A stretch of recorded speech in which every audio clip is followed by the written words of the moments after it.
Hello दोस्तों, जय श्री राम। तो दोस्तों, कथा चल रही थी पार्वती का तप, और देवताओं ने कामदेव को उसके सहायकों के साथ भेजा शंकर जी की तपस्या भंग करने के लिए। और कामदेव के सहायक तो सारे रण छोड़ के भाग गए, अकेला कामदेव बचा। और उसने ऐसा बाण चलाया कि पूरा देश, पूरे चराचर के प्राणी काममय हो गए। और फिर आगे क्या होता है, तो दोस्तों कथा शुरू करते हैं। पार्वती का तप। सकल कला करि कोटि विधि, हार्यु सेन समेत। चली न अचल समाधि शिव, कोप्यउ हृदय निकेत। कामदेव अपनी सेना समेत करोड़ों प्रकार की सब कलाएं उपाय करके हार गया, पर शिव जी की अचल समाधि न डिगी। और तब कामदेव क्रोधित हो उठा। देखी रसाल बिटप बर शाखा, तेहि पर चढ़ेउ मदनु मन माखा। सुमन चाप निज सर संधाने, अतिरिसता की श्रवण लगी ताने। आम के वृक्ष की एक सुंदर डाली देखकर मन में क्रोध से भरा हुआ कामदेव उस पर चढ़ गया, और उसने पुष्प धनुष पर अपने 5 बाण चढ़ाए और अत्यंत क्रोध से लक्ष्य की ओर ताक कर उन्हें कान तक तान दिया। छाड़े विषम विशिख उर लागे, छोटी समाधि शंभु तब जागे। भयउ ईस मन क्षोभु विषेखी, नैन उघारी सकल दिशि देखी। कामदेव ने तीक्ष्ण 5 बाण छोड़े जो शिवजी के हृदय में लगे, और तब उनकी समाधि टूट गई और वे जाग गए। ईश्वर शिवजी के मन में बहुत क्षोभ हुआ। उन्होंने आंखें खोलकर सब ओर देखा।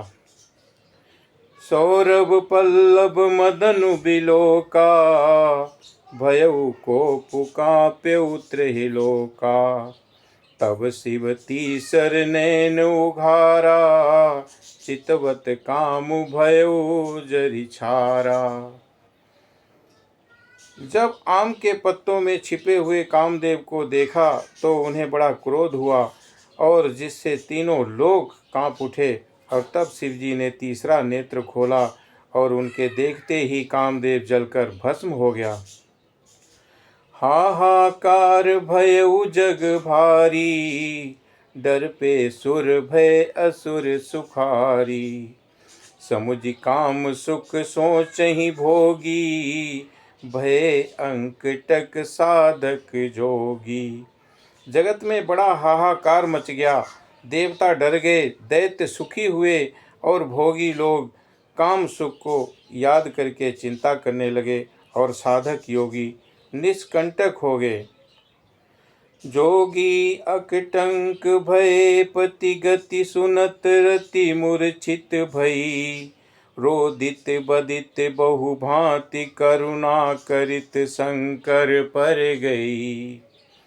अति प्रेम करि बिनती, विविधि विधि जोरी कर सन्मुख रही। प्रभु आशुतोष कृपाल शिव, अबला निरखी बोले सही।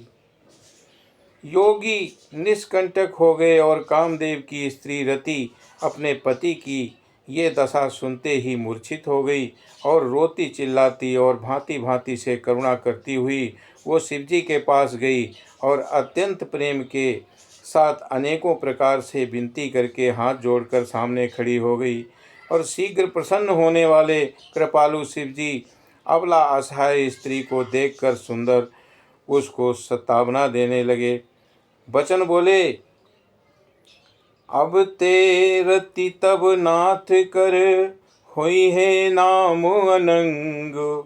बिनु बपु व्यापहि सबहि पुनि, सुनि निज मिलन प्रसंग। हे रति, अब से तेरे स्वामी का नाम अनंग होगा और ये बिना ही शरीर के सबको व्यापेगा। और अब तू अपने पति से मिलने की बात सुन। जब यदुवंश कृष्ण अवतारा, हुई है हरन महामही भारा। कृष्ण तनय हुई है पति तोरा, बचन अन्यथा होई न मोरा। जब पृथ्वी के बड़े भारी भार को उतारने के लिए यदुवंश में श्री कृष्ण का अवतार होगा, तब तेरा पति उनके पुत्र प्रद्युम्न के रूप में उत्पन्न होगा और मेरा ये वचन अन्यथा नहीं होगा। रति गवनी सुनी शंकर बानी, और कथा अपर अब कहो बखानी। देवन समाचार सब पाए, ब्रह्मादिक बैकुंठ सिधाए। शिवजी के वचन सुनकर रति चली गई। अब दूसरी कथा बखान कर विस्तार से कहता हूँ। ब्रह्मा आदि देवताओं ने ये सब समाचार सुने तो वे बैकुंठ को चले गए। सब सुर विष्णु बिरंचि समेता, गए जहाँ शिव कृपा निकेता। पृथक पृथक तिन कीन प्रशंसा, भय प्रसन्न चंद्र अवतंसा। फिर वहाँ से विष्णु और ब्रह्मा सहित सब देवता वहाँ गए जहाँ कृपा के धाम शिवजी थे, और उन सब ने शिवजी की अलग अलग स्तुति की। और तब शशिभूषण शिवजी प्रसन्न हो गए। बोले कृपा सिंधु वृष केतु, कहौ अमर आए के ही हेतु।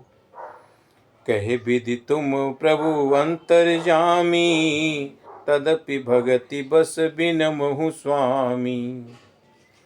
कृपा के समुद्र शिवजी बोले कि हे देवताओं, कहिए आप किस लिए आए हैं। ब्रह्मा जी ने कहा कि हे प्रभु, आप अंतर्यामी हैं, तथापि हे स्वामी, भक्ति बस मैं आपसे विनती करता हूँ।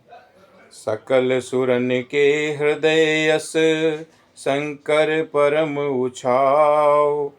निज नैननि देखा चाहि, नाथ तुम्हार विवाह।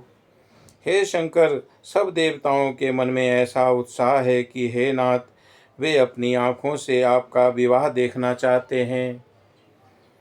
ये उत्सव देखिए भरी लोचन, और सोई कछु करहु मदन मद मोचन। काम जारी रति कहु बरु दीन्हा, कृपा सिंधु यह अति भल कीन्हा। हे कामदेव के मद को चूर करने वाले, आप ऐसा कुछ कीजिए जिससे सब लोग इस उत्सव को नेत्र भर कर देखें। हे कृपा के सागर, कामदेव को भस्म करके आपने रति को जो वरदान दिया सो बहुत ही अच्छा किया। शासित करि पुनि करहि पसाऊ, नाथ प्रभुन कर सहज सुभाऊ। पार्वती तपु कीन अपारा, और करहु तासु अब अंगीकारा। हे नाथ, श्रेष्ठ स्वामियों का ये सहज स्वभाव ही है कि वे पहले दंड देकर फिर कृपा किया करते हैं, और पार्वती ने आप पर तप किया है, अब उन्हें अंगीकार कीजिए। सुनि विधि विनय समुझि प्रभु बानी, ऐसे ही हो कहा सुख मानी। तब देवन दुंदवी बजाई, बरसि सुमन जय जय सुर साई। ब्रह्मा जी की प्रार्थना सुनकर और प्रभु रामचंद्र जी के वचनों को याद करके शिव जी ने प्रसन्नता पूर्वक कहा कि ऐसा ही हो। और तब देवताओं ने नगाड़े बजाए और फूलों की वर्षा करके जय हो, देवताओं के स्वामी की जय हो, ऐसा कहने लगे। अवसरु जानि सप्त ऋषि आए, तुरत ही विधि गिरि भवन पठाए। प्रथम गए जहाँ रही भवानी, बोले मधुर बचन छल सानी। उचित अवसर जानकर सप्तऋषि आए और ब्रह्मा जी ने तुरंत ही उन्हें हिमाचल के घर भेज दिया।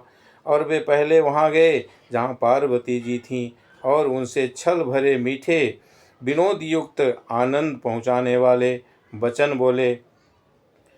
कहा हमार न सुनेहु तब नारद के उपदेश, अब भा झूठ तुम्हारपन जारहु काम महेश। नारद जी के उपदेश से तुमने उस समय हमारी बात नहीं सुनी और अब तो तुम्हारा प्रण झूठा हो गया, क्योंकि महादेव जी ने कामदेव को ही भस्म कर डाला है। तो दोस्तों, आज के प्रसंग में इतना ही, बाकी अगले प्रसंग में सुनिएगा। जय श्री राम।